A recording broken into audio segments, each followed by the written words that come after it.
Hello and welcome back to a new video series here in my C++ tutorial. We are still at C, and in the last video we talked about the IPO model. Input, processing and output. And today we are gonna make a bit of an excursus again into numbers and how to represent them. Well, in the last video we talked a bit about number systems. I still have the thing open and here. So basically what we talked about is decimal and binary. So basically we find a way how we can represent our decimal numbers with a binary format, so 0 or 1, so that the computer can understand it. And I'm going to clear everything that we got last video, and what I want to do today now is I want to basically show you again and revisit again how these number systems work. I'm going to introduce you to a third number system, the so-called hexadecimal number system. I'm going to show you a tool that is built into Windows that easily helps you converting between these systems and getting to know these systems and basically seeing how everything goes together. And I'm also going to tell you how you can use this knowledge that we gained for the advantage in programming. So a bit of stuff to do. It sounds more complicated than it is, so let's get started.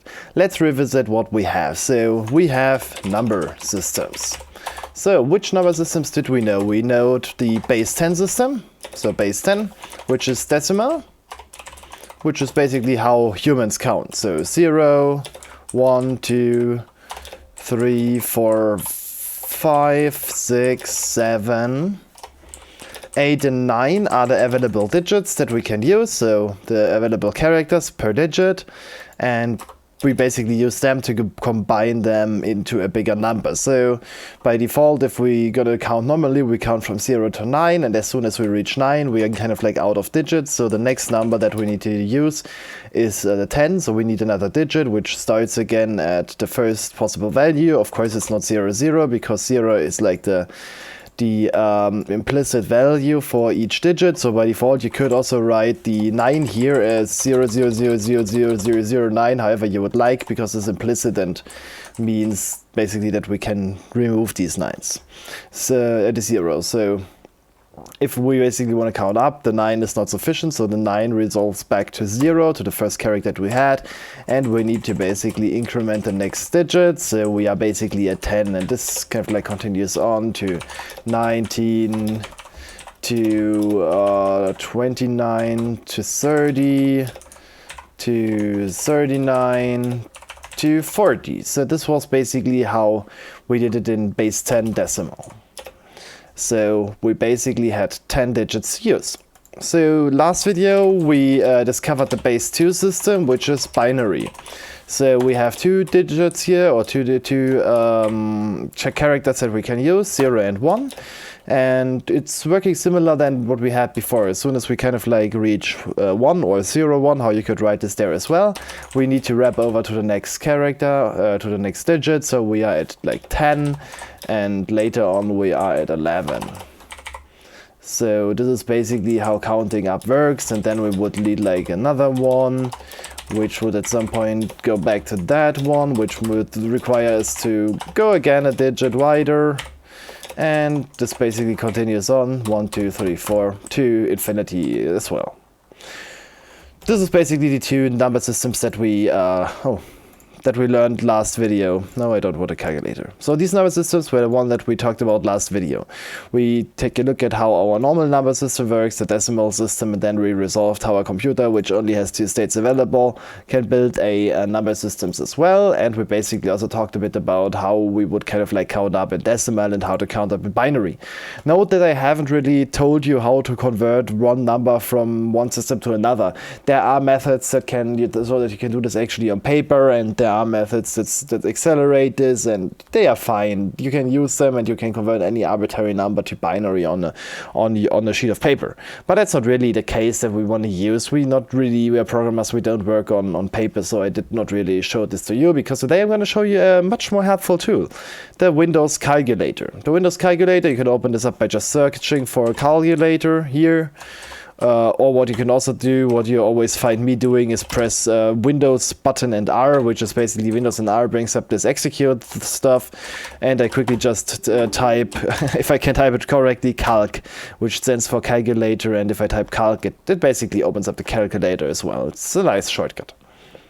So what can we do? Last time we used this in scientific mode to kind of like do 2 power 8, for example, to compute how many states we have in an 8-bit number, and we use -1 to subtract 1 there to subtract the 0 state from there to basically get the maximum value that we could represent with 8 bits. So we basically just use it for some scientific math. But what I want to show you today is another mode of the calculator. So if we now want to basically go to the programmer mode, we are on a special mode that helps us converting these number systems. And you can see that the mode can be selected here on the right. So we have DEC, which stands for decimal. And down here we have bin, which stands for binary. So you can see if I go to binary, you can see that like all of the buttons that were for decimal, so like 0 to 9, all of these are grayed out, and just 0 and 1 is basically shown here, so that you basically can see what's going on here. So it's basically getting rid of the characters that are not supported in binary. The calculator also supports 2 more modes. It supports octal numbers and hexadecimal numbers. We're gonna get to what hexadecimal is in this video, and octal is not something that we really care about. But what we can use easily is to convert numbers between systems. So if I would have like 99 and I want to see what's that in binary, I can just type in 99 and you can basically see the calculator is already showing up us all of the interpretations. So in hexadecimal it would be 63, in octal it would be 143, and in binary it is 0110 0011. And if you want to then continue on binary, you can click on binary, it's going to convert this to binary, and I could like do a binary addition, so I could add something on top of that. So let's maybe add that one on top of that, and if I press enter, we can like get the number, and we could switch back to decimal, and you would basically see what's going on here. So that now the final number is 227.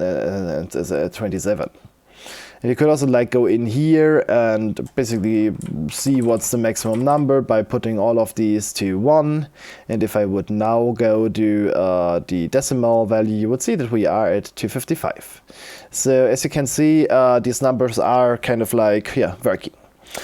Important thing about the calculator, the binary calculator, is this selection down here. In this selection you can basically select how wide something is. If I select this to byte, you can basically see that the value is now -1, which means that we are now on a signed value, and byte basically means that we are looking at an 8-bit value.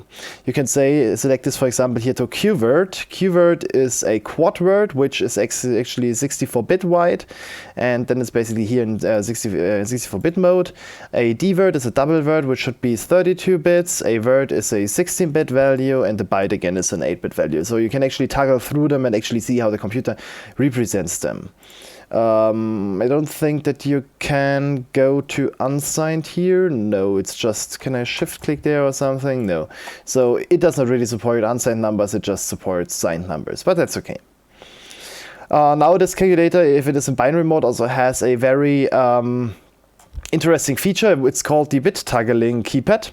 The bit toggling keypad basically allows you to manipulate single bits here. It basically switches the mode on which it is displayed, and you can like easily click the bits on that you want to have on. So if I maybe go like to a word, so a 16-bit number, you can see that we have 16 options. Of course, you can always type in stuff up here.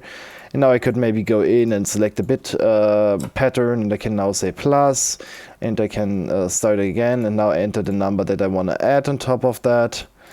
And I can press enter, and the addition has been correctly performed, and you get a result basically. So that's actually quite nice, and it works very, very, very simple. And it's just a helpful tool, so if you want to play around with a binary system, you can easily like go to that pad here and click on of that. So it's just a nice and useful tool that helps you play a bit around and discover how these systems work. So maybe just pause the video, take your time, take a look at decimal, do some calculations in decimal, see how the binary number changes, try to do some stuff of that in binary, and basically just get familiar with that, because it's really important that you get used of these systems. So base 10, base 2, it's all right. So why would we need a hexadecimal system? Well, there is one big issue with binary and decimal. And binary numbers. So as I told you, on binary we basically use it for representing in a computer, and we use it at 8-bit, 16-bit, 32-bit, 64-bit white numbers.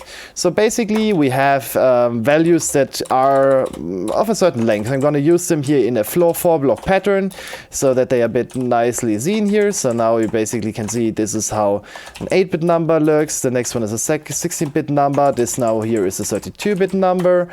And this down here is a 64-bit number. So basically this is how you would represent them in binary.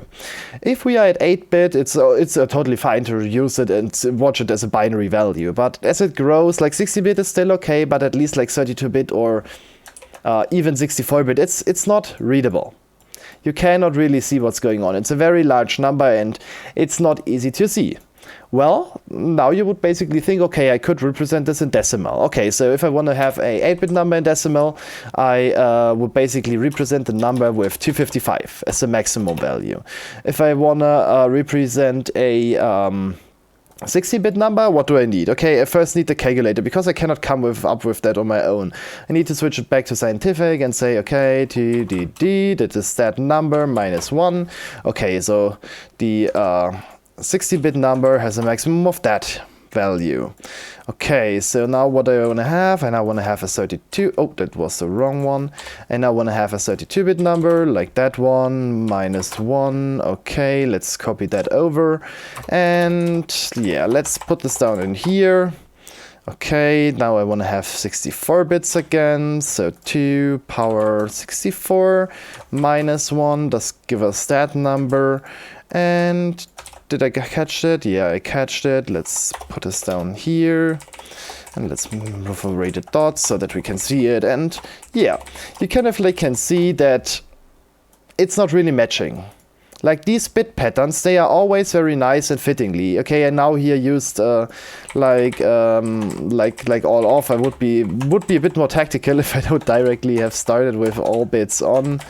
But seems like I haven't, which is bad, but okay, we can easily fix it because we are professionals in using the Windows computer. Or at least we try to be. So yeah, if I would have all of these one, we would basically get this as a representation if we are in a showing these as binary, and we would get this representation if we would show this in decimal. Now you can actually see that the representation of these are not really matching. The representation does look very, very poor. Like, how could you tell that 255 is really the last number? Is it something that catches in your eyes? Yes, at some point in programming you're going to see that 255 for 8 bits is the value. But I'm going to bear with you, I might be able to recognize the maximum value of a 16-bit number, but as soon as we are at 32-bit numbers, I cannot write this down here. This one, I might come up with that with a bit of thinking. I might know this number without calculating it. I might know it. But the other ones with 32 bits and 64 bits, no. I can't write these numbers down out of my mind. I always need to compute them and they are not looking nice. It's not quite nicely formatted. So you can see that actually like the binary system does not really map nicely to the decimal system.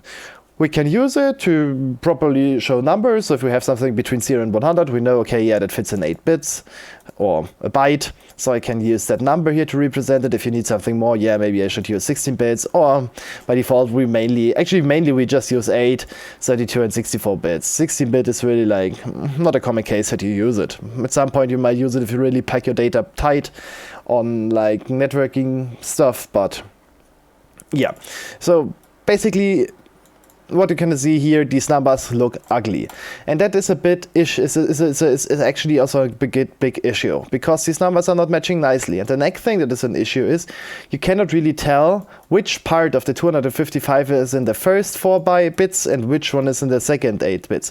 Same here, you cannot really tell which parts of these numbers are in which bits. It's not really fitting. And this is why people thought, okay, we need to come up with a way to represent this better. We need a number system that matches the width of a byte or a certain number of bits. So, okay, why wouldn't we use something that uses 8 bits as a number system? Okay, what would we need if we want to have all of these 8 bits with a unique character? Well, we would need 265 characters to represent them. And, well, our alphabet does not really have this. So we cannot really use one character for 8 bits. So what is the natural way to go down to this issue? Well, as I told you, computers always work in power of 2. So if we have the power of 2, we would have like 0, 1, 2, 4, 8, 16. So 8 was not really a fitting value because we would need 255 characters to represent this. So what we basically do is we go one step lower in the power 2 numbers, and then we are basically at 4. So 4 bits. How many characters do we need to represent 4 bits? Well, 2 power 4 means 16.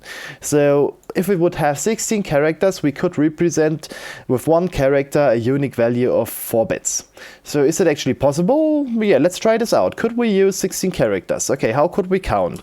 Well, by default, we're going to count 0, 1, 2, 3, 4, 5, 6, 7, 8, and 9. So we have 10 characters, which is nice. We can normally count these, but we need 16. So what are we gonna do? Well, the humans use the alphabet. So basically what they did is they continue with the alphabet. A, B, C, D, E, and F. And if we would count this now, 1, 2, 3, 1, 2, 3 means 6.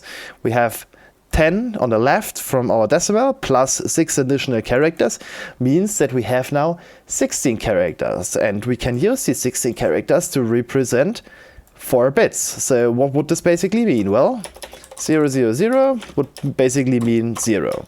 0, 0, 1 would mean 1. 0, 0, 1, 0 would mean 2.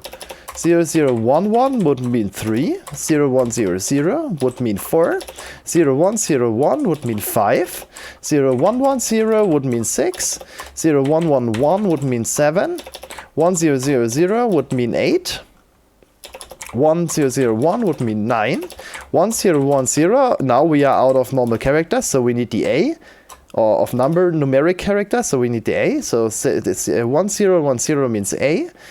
1, 0, 1, 1 would basically mean B. 1, 1, 0, 0 would mean C. 1, 1, 0, 1, C, D. 1, 1, 0, 1, 1, 1, 0, C, D, E. And all 1 would basically mean F. So basically, as you can see, if we use 16 characters from 0 to 9 and then from A to F, we could represent each 4 bits with a unique character. And that's actually what people did. So they basically took that and represented the numbers out of that. So how could you represent an 8-bit number with all bits on? This would basically mean that we would have 2 times that one, which means FF. So we could represent an 8-bit number with FF. 16-bit number, FF, FF. 32-bit number, FFFFF, FFF. 64-bit number, FFFFFFF.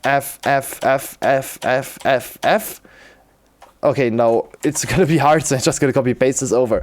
So you could basically go in and represent them like that. And as you can see, this is a way more compact representation than having all of these bits written out, and we still got the same information in this system than in that system.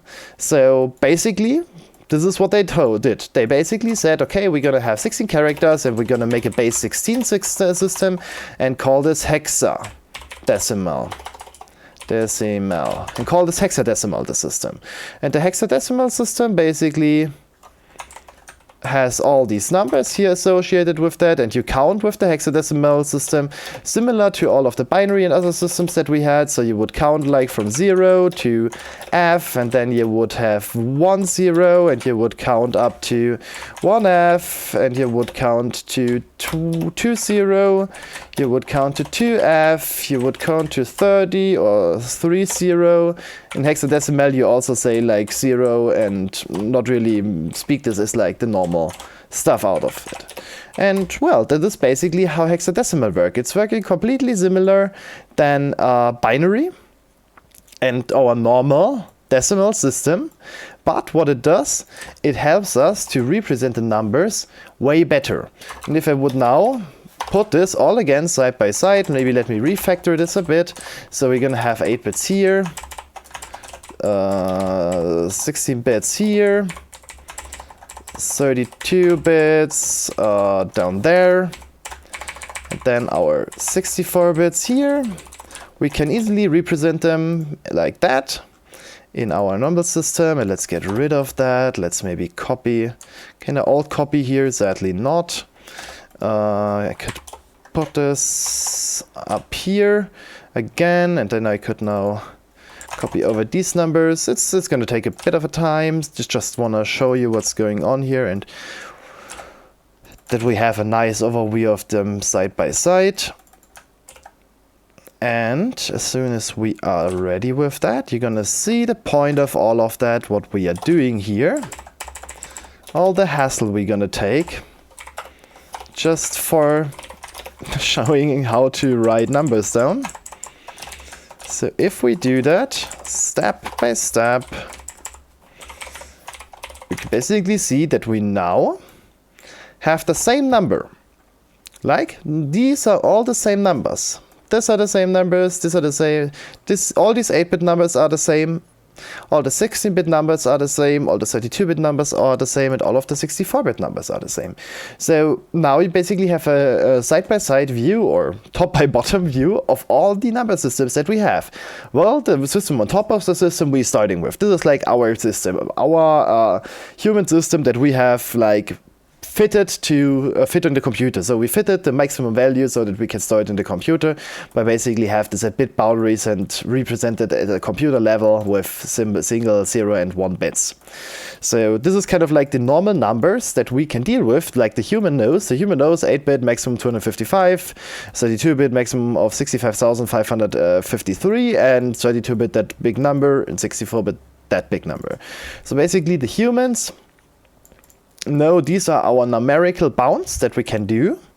And down here we basically have the representation how the computer sees them, and at the bottom we have just a simple format that we can use to basically show how computer numbers look like. Like, this is the representation, how we would convert it if we would really look at them as numbers. And down here we have the representation how the computer stores them, and down here we have a nice little overview of how the computer stores it. So down here, just a very compact information about that. And I'm going to tell you something. Most of the time, if you're looking at raw memory, so raw representation, how your numbers look on the system, if you are looking at them with a raw standpoint, so directly look at them, how the bits are laid out, you are never going to take a look at them in that format. You're never going to take a look how the single bits look like. You're always going to see, every time, going to see the hexadecimal representation, because it's just very short. If you have an error in your system, and these are like the actual bit values that cause the error, you're not going to write these errors in a log, because the log files that tell you what's going to go wrong, they're going to be big. And if you have 5 values of these represented in a log file, you would get something like that: error at that value was that while expected that. So that error message is really unreadable. Instead, we basically use, for stuff like that, we use hexadecimal, and we basically write down these nice little numbers and tell them what's going on. So this makes things just a bit more compact and a bit more useful. So that's all how things should go. We make them compact, nice, and easy to use. So now we have talked about all the benefits these number systems can have, but now I'm going to show you a fallback of them. What is that value? What are you gonna mean with that value? How can we represent 101 or 101? However you want to deal with that. Well, we could represent this with very similar ways. So first of all, we could say, okay, this is a decimal number. Decimal is most of the time just be called DEC for decimal. So if we would interpret this 101 as decimal, we would basically get a number of 101. What would happen if we take a look at this binary, so with a binary system? I'm going to shorten this with binary, bin, for now. Well, 101, if we would count this up, okay, 0, 0, 1, 2, 3, 4, would basically be the value of 5 if we would take a look at this as a binary. And what would be the value of that if we would do this in hexadecimal? Well, that number is going to be quite big, so I'm going to take my programmer calculator, which also supports hexadecimal, and if I switch to hexadecimal, you can also enter these like A to F characters. And now if I'm on hexadecimal, I could enter 101, and I could switch to the decimal state and get the representation on how this would be in decimal. So this 101 could be interpreted in 3 ways. We could interpret this as a decimal number, which would result in a number of 101. We could represent this as a binary number, which would represent to 5. Or we could represent this as a hexadecimal number, which would lead to 257. And, well, that's an issue. So we need something to solve that issue. And now we're going to get to the most important rule that we're going to learn with number systems. If a number stands like that, plain like that, it is always going to be decimal, because this is the natural system that we programmers work in. We are still humans, even through many of us transition into a way where they basically just work hexadecimal. But most of the time, humans just work with normal decimal numbers. So if something is going to be as plain as that, it's always going to be decimal. So it's always going to be decimal and 101. So very simple. So how do we indicate that a number is binary? Well, we basically add a prefix on top of that.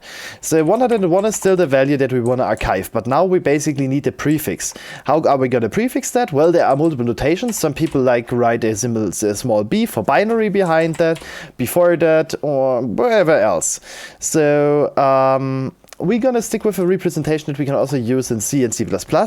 We're going to prefix this with 0b. And 0b stands then for binary and basically indicates this is a binary number. So 0b means binary and the following digits are binary.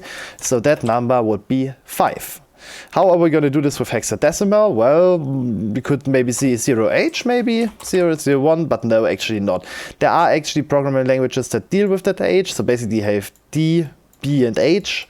But on C++ we use the X for hexadecimal, so 0x01 would be the representation for hexadecimal, which would mean 257. So as simple as that. Now we basically know how to tell the computer what number we want to use, and we also can use this to communicate with each other. And you probably already have encountered an error message on Windows, so access violation. Probably if I would go up on the internet and say Windows access violation 0x or whatever, and I go to images, you're gonna probably find something that you have seen. So access violation, something like that. You probably already got a message similar to that one. Actually, this is actually a bad example of what I want to show you, because they are not using the prefix as they should, but that nice example is using the prefix, even though this is like very blurry, but you can see 0x. Oh, why is it so blurry, people? Are you not going to be able to show us a proper error message? But there we have one. Like, if you get error messages just like that, you always see this cryptical 0x C00005 at IEP equals 0x1D393DFE. And from today on, you basically know how to interpret these, because you know that these are hexadecimal numbers, and well, we could just entertain the possibility here and go to hexadecimal and type in these numbers that we got here. So let's clear this out. Let's type the C0000005. Okay, no, we cannot do this because this is on word here. We need to make this a bit bigger. So now we are bigger. Keyword means we have all the space that we need. Now I could type in C0000005, and we would see that this number means that. But is that really helpful? No, it's actually not. You can actually see that the binary representation of that number seems a bit more legit, because this is a Windows error code, and the last bit is kind of like indicating that it is an error here, and the other bits make up the error message. I think this one on the left here is also a Windows status bit, because it's at the left-hand side, and if it says the left-hand side, it basically means it is kind of like a category of error for Microsoft, and the actual error that is occurring is most of the time here on the right. So it's actually an error with a special category with the value of 101, which would basically mean like 5 probably. So it would be, as you can already see here, it's the error 5 at the error category C or something like that. This is how this actually works, or how this might be interpreted. But really, we're gonna see when we get things like that in the future. Currently, we really don't care about this. We currently just care about what these number systems are and how we can use them. Converting between them, just use a calculator. Don't bother doing this manually, really. Just nice advice here. Alright, can we actually use these values? Yes, we can use them. As you can see, we use the 5 here. Let's try and make this different. So we could use 0x to represent the 5 hexadecimal. Is this still going to work? Yeah, it's still going to work, because the 5 is still going to be the 5 here. So Let's maybe take a bit more entertaining value like 20. If I would use 20 here in my computation, you can see, okay, f equals f from 10, 20 equals whatever. So how I represent the 20, let's go to decimal and let's enter the 20. So hexadecimal would be 14, so 0x14 if I write that in here. Let's recompile this, and yeah, still f from 20, so the computer does really not care. As you can see also, if I hover over this, you can see the normal representation. So even if I write 0x14, if I hover over it, it's actually telling us that we are at a value of 20. So now let's go back in the calculator and take a look at the binary value. Yeah, that's the binary value. Let's copy the binary value. We can just copy paste this over in here. Let's add the 0b at the beginning.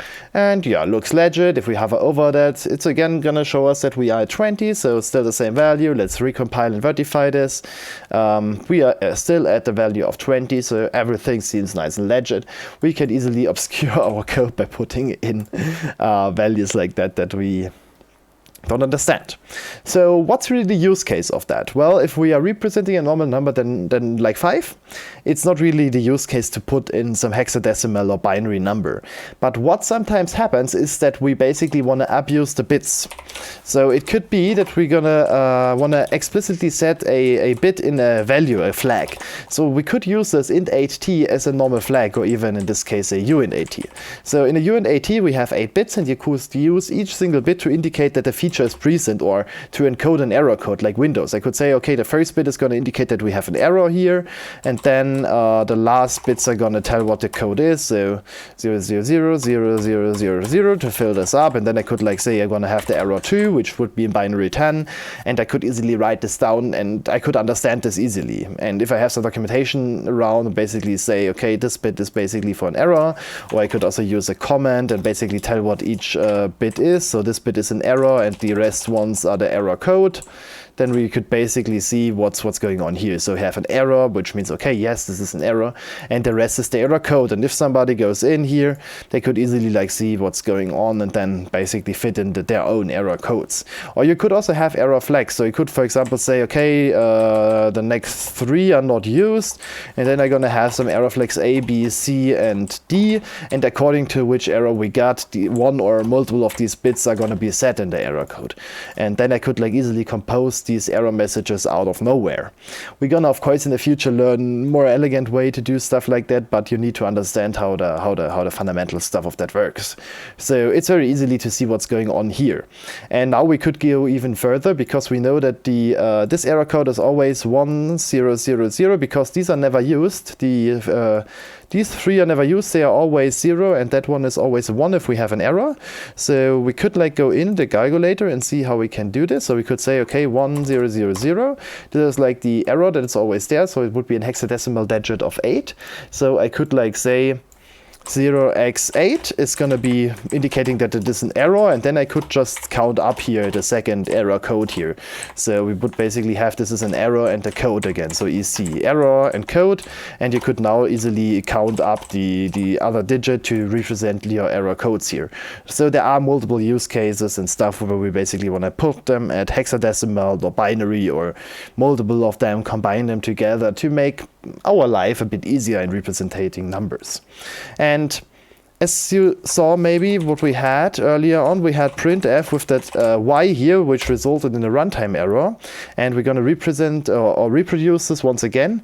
And you can actually see that this error that we get is now also giving us the 0x number. So the 0x numbers are hexadecimal numbers, and all error codes and stuff like that, they are always going to give us the error code that we get.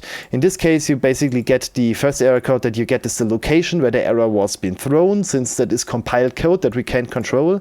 This is basically a number that represents where in that compiled code that we cannot control the error occurred, and we really can't use that information, but we could like give this information to Microsoft or something like that if we think that Microsoft has made an issue, and Microsoft basically can take this information and they basically know how the DLL is built up, and they can take this location and gonna get more details out of that.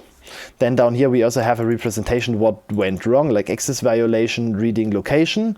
So that is basically the code that indicates what exception occurred, and down here we actually get where that occurred. So down here you could actually see that we tried to read at this location 37, and if you wonder what the 37 actually is, you could go even as a nice little stuff. We can actually go in here, and what you can do here on the left window, which is currently in autos, this autos window is going to show you what value your variable is going to have. So you can basically see that your x value is 5 and your y value is 55.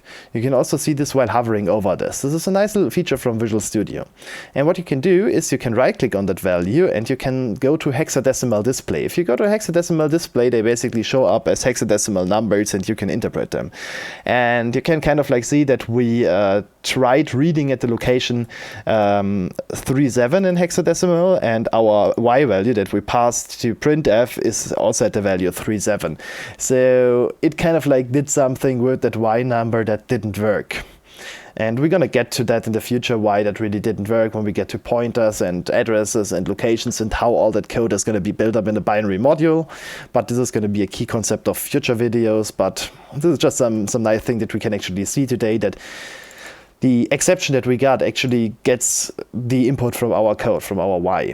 And if that y would be a different number, it could actually be that this actually doesn't throw an exception, but produces garbage. But that's all a bit of advanced for today. So today the main reason that I wanted to do this here was basically to show you how this works and how number systems work. You're getting one little bonus today. I did many changes here today that I don't want to keep for next video because they were just for playing around today.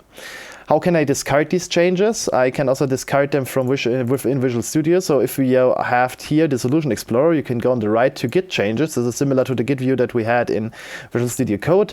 And you can click on the undo button here as well. It works completely similar to the undo button in Visual Studio Code. I can click yes, and boom, we are back at the version that we like. And we're going to work on with that in the next video. So I'm going to thank you for watching. We're going to see us in the next video. Make sure to like and subscribe, and have a nice day. Bye!